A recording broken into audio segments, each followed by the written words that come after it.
All right. Today, I want to talk about an issue that is near and dear to my heart, and that is the topic of school choice. So let's talk about what school choice is and why I believe it is so important. Firstly, I think that the government should play no role in education. The government is terrible at everything it does. I don't think anyone disputes that. I think the only question is which things the government should be in charge of. Should the government make the roads? So it should it be in charge of the phones. We all agree that it sucks at all those things. We just are discussing what makes sense to be public. And we will definitely have a lot of discussions about that on the show. But I think everybody agrees public schools are terrible. The idea that the government is in charge of what looks like minimum security prisons and they send kids there, they are the failing, unionized institutions. They do not provide any value for money. They spend way too much on administration, and we are not seeing a return on that investment. And the idea that the federal government should be involved in public schooling is just the worst of all ideas. And as we saw, like during COVID, that these so-called heroes, these teachers that are just in charge of the kids, dropped the ball for almost 2 years. They destroyed the education of many kids. And I think that school choice went from being something that religious people care about, very extreme people care about, to something that all people realize is very important. It is also deeply personal to me because I, being an Orthodox Jew, send my kids to yeshivas. I'm very proud of it. We're very proud to pay the tuition. It is an enormous expense to us. And we believe philosophically that if the government is taking taxes, we should at least, and we're not using the schools, we should at least see some of that coming back to us, or the very least, deduct every cent I spent on that education for my children from my taxes. If I spend $10,000 on tuition, I should be able to take the full deduction for that, because I'm anyway saving the state $40,000 that they have anyway spent. And that's just such an obvious argument. So when I speak about school choice, that is what I imagine. I imagine that either the federal government will match what they give to public schools to private schools, because once they're in the job of education, they should distribute those funds evenly, or let me spend the money let me spend my money on education and let me deduct that for taxes. I think that both of those are fair. And so I was ecstatic hearing the news put out by multiple Jewish organizations that they're working to pass a new bill that will provide school choice. And so I was very excited to find out about it until I read about the bill. All right, so this is the way the new bill works. The federal government, the IRS, will provide a dollar-for-dollar tax credit for those who fund scholarship granting organizations. So let's speak this out, right?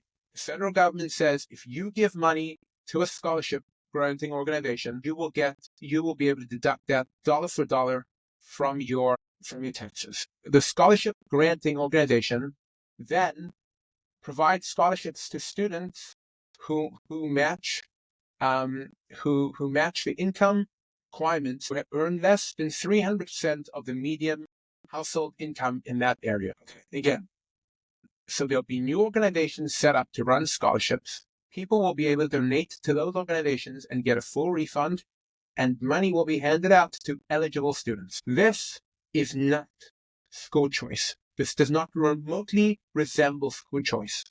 This is a brand new bureaucracy where both scholarship organization and the federal government will take credit for funding it. And these scholarship organizations will be giving scholarships to people.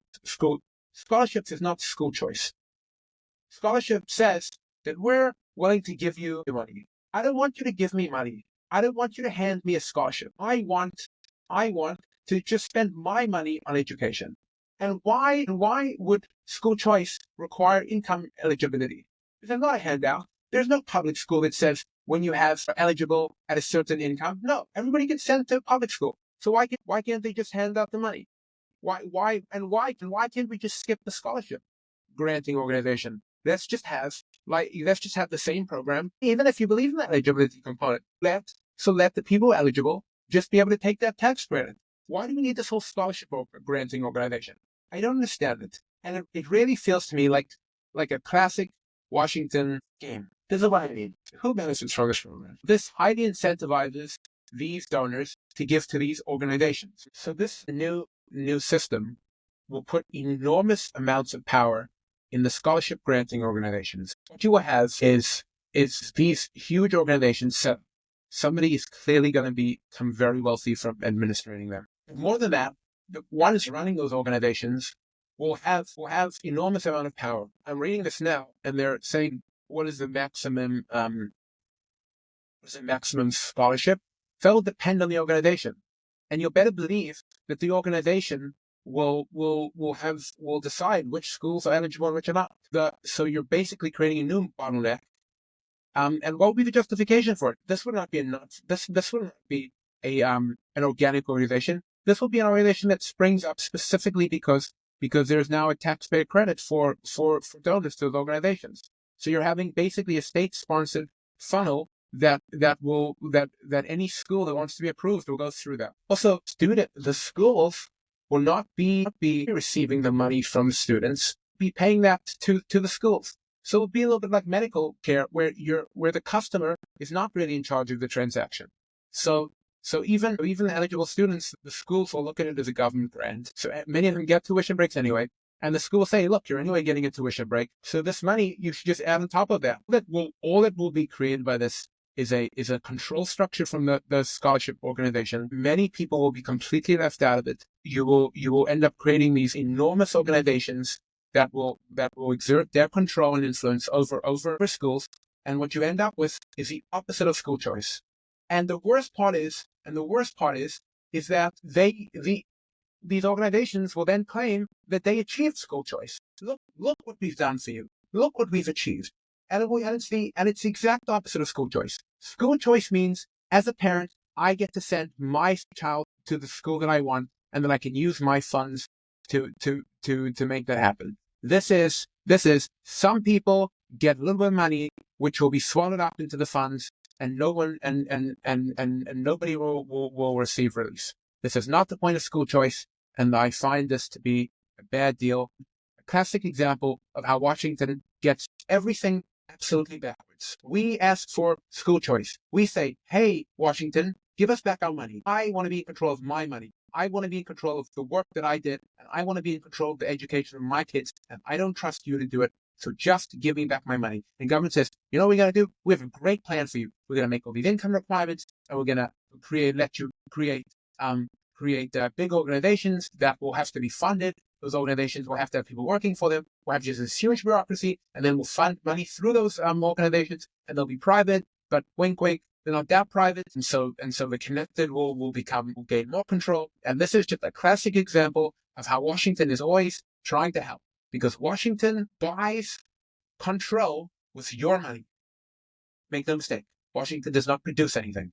The reason why the Beltway is one of the richest parts of America is not because they are inventing software. They're not inventing new technology. They have figured out a way to funnel money into that place, because that place spends other people's money and buys influence with it. But like Ronald Reagan said, the scariest words an American can hear is, "We're from the government and we're here to help. I don't want you to give me money. I want you to acknowledge that my money is my money, and my child's education is my choice." And this does neither. And I find the idea that one cannot criticize organizations that claim to represent you as quite grotesque. If an organization does not claim to protect me, does not claim to represent me, I certainly can't take it personally when they do something I don't like. Who says that they're there for me? But if an organization does say that they represent me, they represent my needs, then when they come out with something that I vehemently disagree with, I absolutely will criticize them, because I want them to know that if they're representing me, I disagree with that move. And it's grotesque just to suggest the opposite. All right, that is what I have to say on this topic. Please, if I have anything wrong on this, please message me. I will have anybody on my show who could come. You can embarrass me. You can tell me why I'm wrong. I'd love to be proven wrong on this point. All right, back to our new segment, libertarian issues, which I want you to care about. So this week, Trump threatened to send 30,000 illegal immigrants to Gitmo. Now, I don't understand what the rationale for that is, and I don't know why he can't just deport them. But I will say here that I think Gitmo is an absolute stain on American history. Gitmo is an awful, awful thing. If you remember, Guantanamo Bay is an area that America occupies in Cuba, and America we send our political prisoners. We used it for we don't call them that. We call them enemy combatants. These are people that were picked up in the war on terror, and they were held there for many years. Many without a trial, even after many of the declared wars ended. I find the irony amazing that we are constantly complaining about all the political prisoners that are being held in Cuba, yet we have a base in Cuba where we keep our political prisoners. Many of those people have never received a trial, have never seen a judge, or if they did, it took years and years. I find this is a grotesque miscarriage of justice. And one may claim that since these people are foreign nationals, the Constitution does not apply. But I do not only care about the legal question here. It is a stain on a democratic country. That is a system of law, that has a system of laws that detain someone and put them in a dungeon on an island without being able to talk to the lawyer and the judge. The underpinning of any strong legal system is that the independent judiciary must be able to evaluate the claims of the state. One cannot detain somebody without justification. That is the concept of habeas corpus, bring in the body. It is an outrage that continues, and the idea that we would add people to that place is terrible.